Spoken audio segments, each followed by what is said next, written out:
Armadillo Enterprises is a musical instrument distribution company that started approximately in 1993. Initially, we were handling products for overseas manufacturers who were looking for U.S. distribution, who didn't sell into the United States. So we handled other people's brands and did a lot of legwork for their brands. We decided ultimately, though, that we wanted to have our own products that we can grow and have distributors around the world handle for us. So today, we have three primary brands. We have Dean guitars, Ddrum acoustic and electronic drums, and Luna guitars as well. So those are our three primary brands. So I had a chain of retail stores called Thoroughbred Music, and the very first brand I had new, apart from what I resold from trade-ins, was Dean Guitars. It was a small guitar company, boutique company based in Chicago that started in 1977. You know, in its peak, I think it had sales of $1 million. It was not a very large company. It was basically high-end USA guitars that was sold primarily to rock stars and upper-end clients. Unfortunately, there weren't enough people to sustain the company. And around 1985, 1986, music took a change. Eddie Van Halen came out. Guitars with Floyd Rose and Strat-style guitars really became prominent, and guitars with double humbucking, just like the cycle keeps going on, fell out of favor. The company fell on hard times, went out of business. A few attempts were made to bring it back, but nothing ever happened. In 1997, I was offered the brand name. The company was dormant. I don't know that they were bankrupt, but they were dormant, not producing anything. So in 97, I got offered the company, which consisted of no more than the V-head stock, the Dean logo, and one guitar design. And I purchased it for a very competitive price and have grown it ever since. One of the reasons I think that we have an advantage over some of the larger companies, the Fender Gibsons and Ibanez's of the world, is that we can maintain flexibility. And where it takes other companies, you know, a month to make a decision, board meetings and things, because we're a small, privately held company, we can make decisions quickly and effortlessly and change direction. If the economy changes, we can make changes. If an artist wants to be signed, we can make a quick decision, where other companies, you know, really are much more, you know, it's much more laborious decision.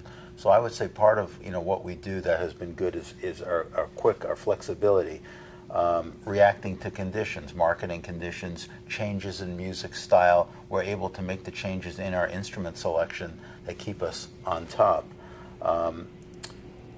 One thing I think we learn to be careful about is to not bring out too many offerings at once.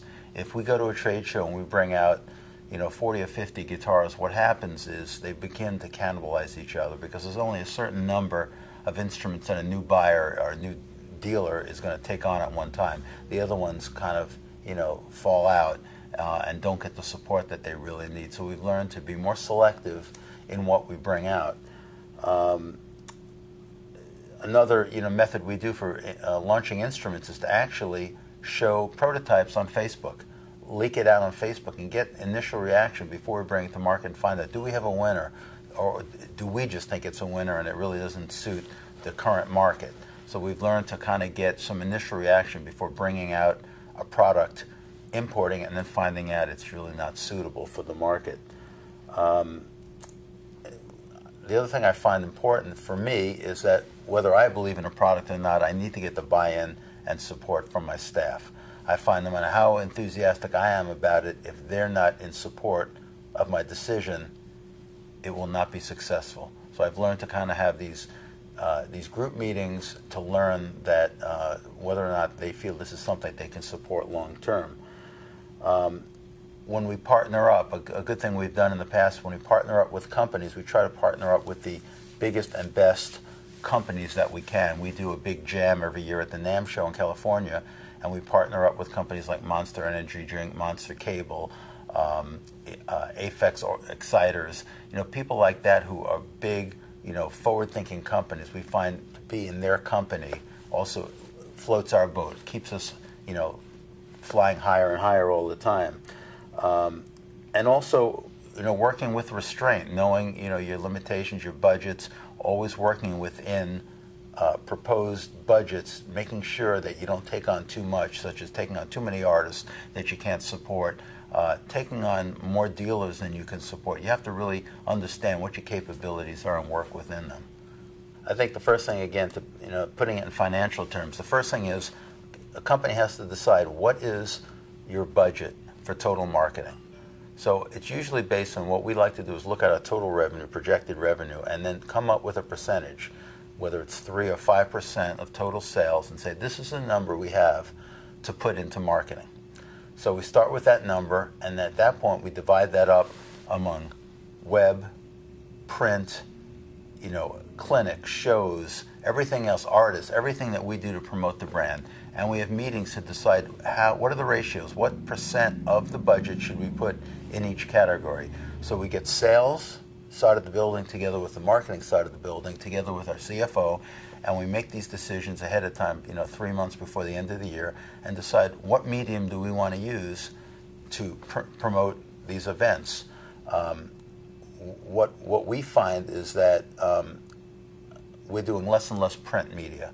We find that we're not really getting the bang out of print. Social media is so inexpensive, it's so easy to do, it's so popular that we find, tweeting, Facebook posts really get the most response the quickest, way more than our website.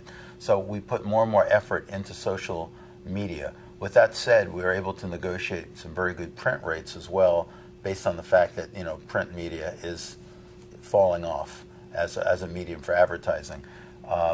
We also use artists to promote our guitars because artists are in front of tens of thousands of people on stage. So aligning ourselves with the proper artists is very important to us, and there's a cost to doing that. Obviously, instruments, flying them in, flying artists here, supporting them, bringing them replacement parts when they need it. So again, I think it's important that you get a balance between sales and marketing. And sales and marketing explains to sales what are the important things to you. What instruments do you want to promote? What do you want to see us put priority on? And it's very important that you don't have the time or money to support everything. So you want to support that top echelon of product. If you work with a percent of sales and you're projecting, a 10% increase in sales, then you know that you have this much more money to spend. But from a profit and loss statement, you really have to stay as a percentage of sales. So again, throw out $20 million in sales and 5% you want to put into advertising, you have $1 million total to spend in marketing your company. So then the question is, in that $1 million, how much you want to put into artists, how much you want to put into print, how much you want to put into web, and you have to figure out where your priorities need to be. When we purchased Dean Guitars, Dean Guitars was strictly an electric guitar company. It was strictly a pointy electric guitar company. It was very niche. We realized to be successful, we had to really broaden the offerings and provide acoustic guitars and bluegrass, amplifiers, even ukuleles. We realized that we needed to have a broad approach to the musical instrument business because many stores don't buy pointy guitars. So we fought this impression that all we are is a pointy guitar company, and we fight it to this day. It's funny, we always laugh about it because here we have all these offerings, both in electric guitars, conventional electric guitars, single cutaway guitars, super strat style guitars, which are very conventional style instruments, but yet when people think Dean guitars, all I hear about is the pointy headstock. So we've had to fight that, and it's been quite a challenge to do that. In addition, Ddrum and Dean kind of are marketed the same way. It's kind of an edgy company, appeal to rockers. But then you have Luna Guitars, which is a softer brand. It's kind of like a hippie brand. Join the tribe. It's more of a family feel, quieter feel, more of a folksy feel. So it's a challenge to market two brands that are so diametrically opposed at a trade show where you're in the same booth. So it's a challenge to kind of cordon them off from each other, market them differently. We have different people doing the websites, different people doing the print ads when we do print, and it really takes two different mindsets to market these two different brands. Well, first of all, I think you have to realize that the new economy means a new sales level.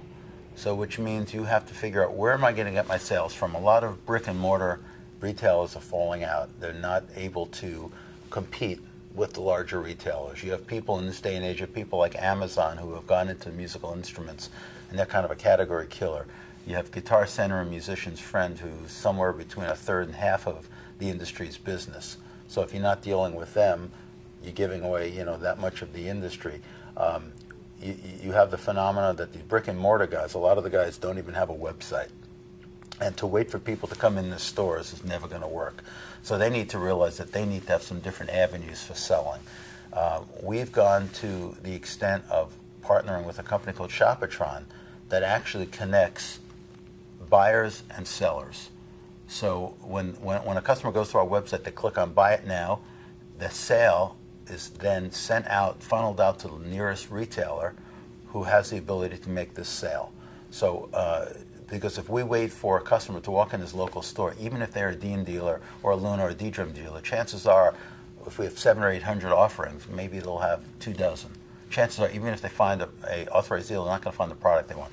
So you really have to start putting buyers and sellers together on the internet. So that's something we started doing because of the lack of brick and mortar stores. You know, you're dealing with issues with dealers who have been through hurricanes, they've been through snowstorms, they have closed, they're on credit hold. For whatever reason, they can't do business with us. And for that reason, we have to find good internet retailers who could service customers in that area. A lot of manufacturers are giving concessions to retailers to get through these hard times. The problem with that is that when things get better, it's hard to take it away. Once you give something, it's hard to take it away. So we're conscious that dealers have to be profitable. We're also conscious of not giving something that we can't sustain long periods of time. Well, I think, you know, the first thing somebody go into business, first thing I tell them is keep your ego in check. You know, don't let it go to your head, because every day's a challenge. Keep your head down and just keep blocking and tackling, because things, you go through different periods, good times, bad times, and you just have to just muddle right through it. Understand your competition. Understand, you know, who you're competing with, and how do you stack up against them? What are your core competencies? What do they do well? What do you do well? How can you work around them? For a small retailer, for instance, working against, you know, a monolith like Guitar Center, maybe offer repairs, offer lessons, offer used. Do the things they don't do to be successful. Control your expenses. Don't go out and rent a facility that's larger than you need. Don't employ more people than you need. To this day, I've been in this industry 35 years. I don't have an assistant. You know, I wear 4 or 5 hats myself. I feel it's real important that everybody do multiple jobs. You're just not in an economy where you can afford to hire someone to do everything. Understand how to read a profit and loss statement. Understand what gross margin is. You wouldn't believe the number of people I talk to who don't even know how to calculate what they're making on a product. Now, how do you know how to buy? How do you know what to price it at if you don't understand the basic laws of gross margin?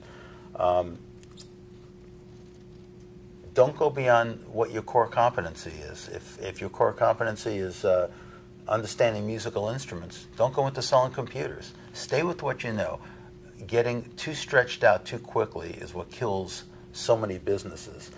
And lastly, I would tell them, keep the money in the business. Don't take out the money. Even if you're profitable, keep the money in to expand the business, to pay down debt, and there'll be a payday coming down around the way.